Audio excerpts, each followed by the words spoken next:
بسم اللہ الرحمن الرحیم۔ السلام علیکم میرے دوستو، ہم اور آپ، ہم سب کے پیارے آقا حضرت محمد مصطفیٰ صلی اللہ تعالیٰ علیہ وسلم کی پوری زندگی پر بننے والی سیریز کے 13ویں پارٹ میں یہ جان چکے ہیں کہ جنگ بدر کے بعد کیا کیا واقعے پیش آئے۔ اب اس سے آگے کا واقعہ غور سے سنیے گا۔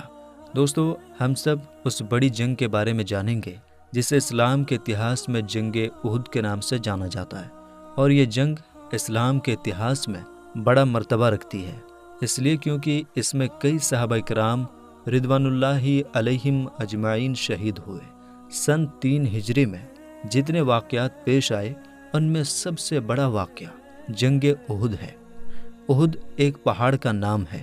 جو مدینہ شریف سے لگ بھگ 3 میل کی دوری پر ہے۔ چونکہ حق و باطل کی یہ عظیم جنگ اسی پہاڑ میں ہوئی تھی، اس لیے یہ لڑائی جنگ احد کے نام سے مشہور ہے۔ قرآن مجید کی کئی آیتوں میں اس لڑائی کے واقعات کا اللہ تعالیٰ نے ذکر فرمایا ہے۔ اب سوال یہ پیدا ہوتا ہے کہ جنگ احد کیوں ہوئی، اس کی کیا وجہ تھی؟ تو آپ سب اگر جنگ بدر والی ویڈیو کو دیکھے ہوں گے تو آپ سب کو یہ بات معلوم ہوگی، اور اگر نہیں دیکھے ہیں تو آپ سے ریکویسٹ کرتے ہیں کہ آپ اس ویڈیو کو ضرور دیکھیں۔ تو اس ویڈیو میں آپ نے یہ دیکھا اور سنا کہ جنگ بدر میں 70 قریش کے کافروں کو قتل کیا گیا تھا اور 70 لوگوں کو گرفتار کیا گیا تھا، اور جو قتل ہوئے ان میں سے اکثر کفار قریش کے سردار بلکہ ان کے تاجدار تھے۔ اس وجہ سے مکہ کے ہر گھر میں ماتم چھایا ہوا تھا، اور قریش کا بچہ بچہ مسلمانوں سے بدلہ لینے کے لیے بے قرار تھا۔ پورے عرب، خاص کر قریش کی یہ شان تھی کہ وہ اپنے ایک ایک قتل ہونے والے فرد کے خون کا بدلہ لینے کو اپنا سب سے بڑا فرض اور ڈیوٹی سمجھتے تھے، جس کو پورا کیے بغیر وہ اپنے آپ کو زندہ نہیں سمجھتے تھے۔ چنانچہ جنگ بدر میں جو کفار قریش مارے گئے تھے، جب ان کے ماتم سے قریشیوں کو فرصت ملی تو انہوں نے یہ پختہ ارادہ بنایا کہ جس طرح ممکن ہو جلد سے جلد مسلمانوں سے اپنے ان لوگوں کے خون کا بدلہ لینا چاہیے جو مسلمانوں کے ہاتھوں بدر کے میدان میں مارے گئے۔ چنانچہ ابو جہل کا بیٹا اکرمہ اور امیہ کا بیٹا صفوان اور دوسرے کفار قریش جن کے باپ، بھائی، بیٹے جنگ بدر میں مارے جا چکے تھے، سب کے سب ابو سفیان کے پاس گئے اور کہا کہ مسلمانوں نے ہماری قوم کے تمام سرداروں کو بہت ہی بے دردی کے ساتھ قتل کر ڈالا ہے، اس کا بدلہ لینا ہم پر فرض ہے، ہمارے لیے ضروری ہے۔ لہٰذا ہماری خواہش ہے کہ قریش کے جو بزنس ہیں ان میں اس سال جو بھی منافع ہوا ہے وہ سب جنگی فنڈ میں جمع ہونا چاہیے، اور ان پیسوں سے بہترین ہتھیار خرید کر اپنی فوج کو طاقتور بنا لینا چاہیے۔ پھر ایک بڑی فوج لے کر مدینہ شریف پر چڑھائی کر کے پیغمبر اسلام اور مسلمانوں کو دنیا سے ہمیشہ کے لیے ختم کر دینا چاہیے۔ معاذ اللہ، ابو سفیان نے خوشی خوشی قریش کی اس رائے کو منظور کر لیا، لیکن قریش کو جنگ بدر سے یہ تجربہ ہو چکا تھا کہ مسلمانوں سے لڑنا کوئی آسان کام نہیں ہے۔ آندھیوں اور طوفانوں کا مقابلہ، سمندر کی موجوں سے ٹکرانا، پہاڑوں سے ٹکر لینا بہت آسان ہے، مگر محمد رسول اللہ صلی اللہ تعالیٰ علیہ وسلم کے عاشقوں سے جنگ کرنا بڑا ہی مشکل کام ہے۔ اس لیے انہوں نے اپنی جنگی طاقت کو بڑھانا ضروری سمجھا۔ چنانچہ ان لوگوں نے ہتھیاروں کی تیاری اور جنگ کے سامان کی خریداری میں پانی کی طرح روپیہ پیسہ بہانے کے ساتھ ساتھ پورے عرب میں جنگ کا جوش اور لڑائی کا بخار پھیلانے کے لیے بڑے بڑے شاعروں کو چنا جو اپنی شاعری سے عرب کے تمام قبائل اور خاندانوں میں بدلہ لینے کی آگ کو بھڑکا دیں۔ عمرو جمحی اور مصافح، یہ دونوں اپنی شاعری میں کوئی مثال نہیں رکھتے تھے۔ ان دونوں نے باقاعدہ عرب کے علاقوں کا دورہ کر کے عرب کے قبائل اور خاندان میں ایسا جوش پیدا کر دیا کہ بچہ بچہ خون کا بدلہ خون کا نعرہ لگاتے ہوئے مرنے اور مارنے پر تیار ہو گیا، جس کا نتیجہ یہ ہوا کہ ایک بہت بڑی فوج تیار ہو گئی۔ مردوں کے ساتھ ساتھ بڑے بڑے مالدار گھرانوں کی عورتیں بھی بدلہ لینے کے جوش میں فوج میں شامل ہو گئیں۔ جن کے باپ، بھائی، بیٹے، شوہر جنگ بدر میں قتل ہوئے تھے، ان عورتوں نے قسم کھا لی تھی کہ ہم اپنے رشتہ داروں کے قاتلوں کا خون پی کر ہی دم لیں گے۔ حضور صلی اللہ تعالیٰ علیہ وسلم کے چچا حضرت حمزہ رضی اللہ تعالیٰ عنہ نے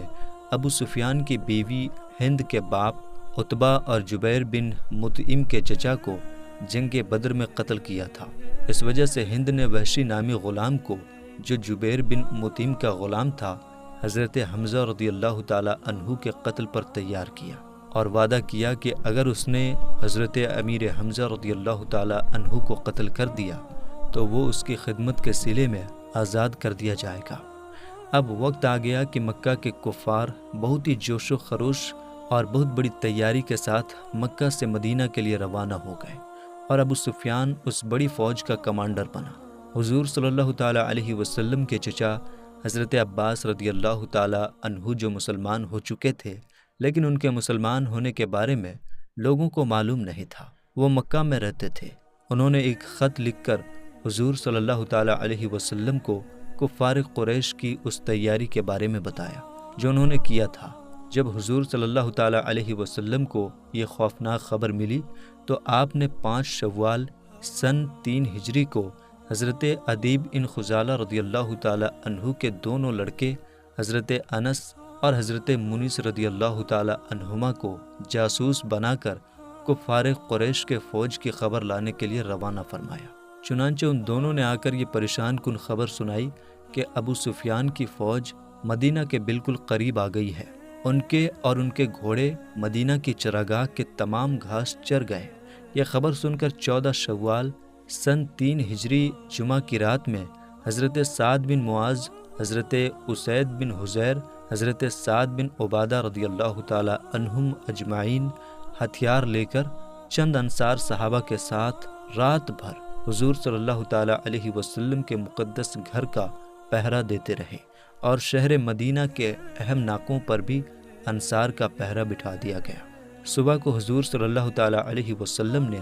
انصار اور مہاجرین صحابہ کو جمع فرما کر مشورہ کیا کہ شہر کے اندر رہ کر دشمنوں کی فوج کا مقابلہ کیا جائے یا شہر سے باہر نکل کر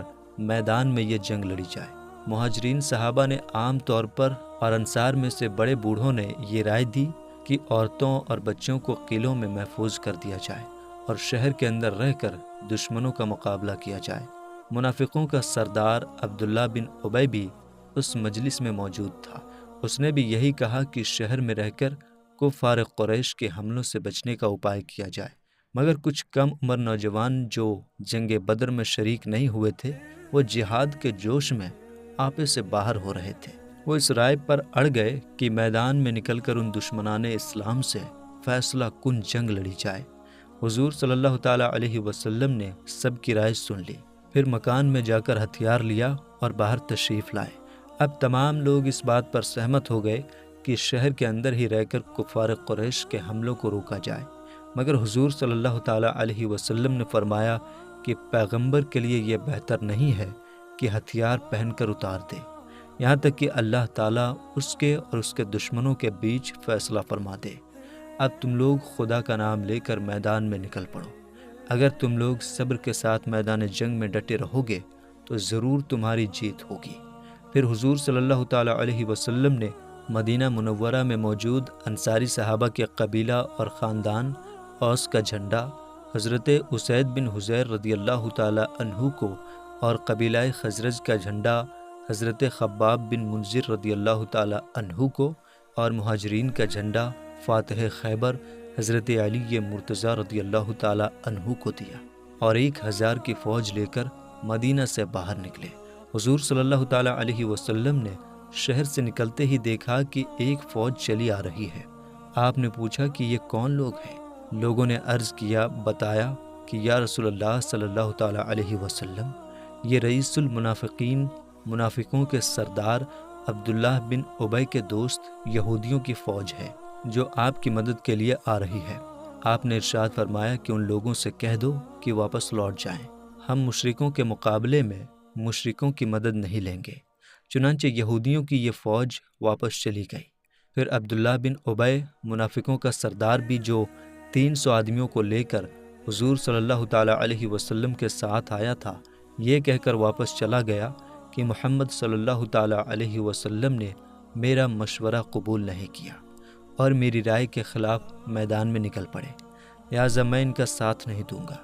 عبداللہ بن ابی کی بات سن کر قبیلہ خزرج میں سے بنو سلمہ کے اور قبیلہ اوس میں سے بنو حارثہ کے لوگوں نے بھی واپس لوٹ جانے کا ارادہ کر لیا، مگر اللہ تعالیٰ نے ان لوگوں کے دلوں میں اچانک اسلام کی محبت کا ایسا جذبہ پیدا فرما دیا کہ ان لوگوں کے قدم جم گئے۔ چنانچہ اللہ تعالیٰ نے قرآن مجید میں ان لوگوں کا ذکر کرتے ہوئے ارشاد فرمایا، جس کا ترجمہ یہ ہے، جب تم میں کے 2 گروہوں کا ارادہ ہوا کہ نامردی کر جائیں اور اللہ ان کا سنبھالنے والا ہے اور مسلمانوں کو اللہ ہی پر بھروسہ ہونا چاہیے۔ اب حضور صلی اللہ تعالیٰ علیہ وسلم کے لشکر میں کل 700 صحابہ رضی اللہ تعالیٰ عنہم اجمعین رہ گئے، جن میں کل 100 زرہ پہنے ہوئے تھے، اور کفار کی فوج میں 3000 کا بڑا لشکر تھا، جن میں 700 زرہ پہنے ہوئے جوان تھے، 200 گھوڑے، 3000 اونٹ اور 15 عورتیں کفار کے اس فوج میں شامل تھیں۔ شہر سے باہر نکل کر حضور صلی اللہ تعالیٰ علیہ وسلم نے اپنی فوج کو دیکھا اور جو لوگ کم عمر تھے ان کو واپس لوٹا دیا کہ جنگ کے خوفناک موقع پر بچوں کا کیا کام۔ مگر جب حضرت رافع بن خدیج رضی اللہ تعالیٰ عنہ سے کہا گیا کہ تم بہت چھوٹے ہو، تم بھی واپس چلے جاؤ، تو فوراً انگوٹھوں کے بل تن کر کھڑے ہو گئے تاکہ ان کا قد اونچا نظر آئے۔ چنانچہ ان کی یہ کوشش کامیاب ہوئی اور وہ فوج میں شامل کر لیے گئے۔ حضرت سمرہ رضی اللہ تعالیٰ عنہ جو ایک کم عمر نوجوان تھے، جب ان کو واپس کیا جانے لگا تو انہوں نے عرض کیا کہ میں رافع بن خدیج کو کشتی میں پچھاڑ لیتا ہوں، اس لیے اگر وہ فوج میں لے لیے گئے ہیں تو پھر مجھ کو بھی ضرور جنگ میں شریک ہونے کی اجازت ملنی چاہیے۔ چنانچہ ان دونوں کا مقابلہ کرایا گیا اور واقعی حضرت سمرہ رضی اللہ تعالیٰ عنہ نے حضرت رافع بن خدیج رضی اللہ تعالیٰ عنہ کو زمین پر پٹک دیا۔ اس طرح ان دونوں پرجوش نوجوانوں کو جنگ احد میں شرکت کی سعادت نصیب ہو گئی۔ مشرکین تو 12 شوال سن 3 ہجری کے دن ہی مدینہ کے قریب پہنچ کر احد پہاڑ پر اپنا خیمہ ڈال چکے تھے، مگر حضور اکرم صلی اللہ تعالیٰ علیہ وسلم 14 شوال سن 3 ہجری بعد نماز جمعہ مدینہ سے روانہ ہوئے، رات کو قبیلہ بنی نجار میں رہے اور 15 شوال سنیچر کے دن نماز فجر کے وقت احد میں پہنچے۔ حضرت بلال رضی اللہ تعالیٰ عنہ نے آذان دی اور آپ صلی اللہ تعالیٰ علیہ وسلم نے نماز فجر پڑھا کر میدان جنگ میں مورچہ بندی شروع فرمائی۔ حضرت عکاشہ بن محسن اسدی کو فوج کے دائیں بازو پر اور حضرت ابو سلمہ بن عبد الاسد مخزومی کو بائیں بازو پر اور حضرت ابو عبیدہ بن جراح اور حضرت سعد بن ابی وقاص کو اگلے حصہ پر اور حضرت مقداد بن عمر کو پچھلا حصہ پر کمانڈر مقرر فرما دیا، اور صف بندی کے وقت احد پہاڑ کو پیٹھ کے پیچھے رکھا اور انین پہاڑ کو جو وادی قنات میں ہے اپنے بائیں طرف رکھا۔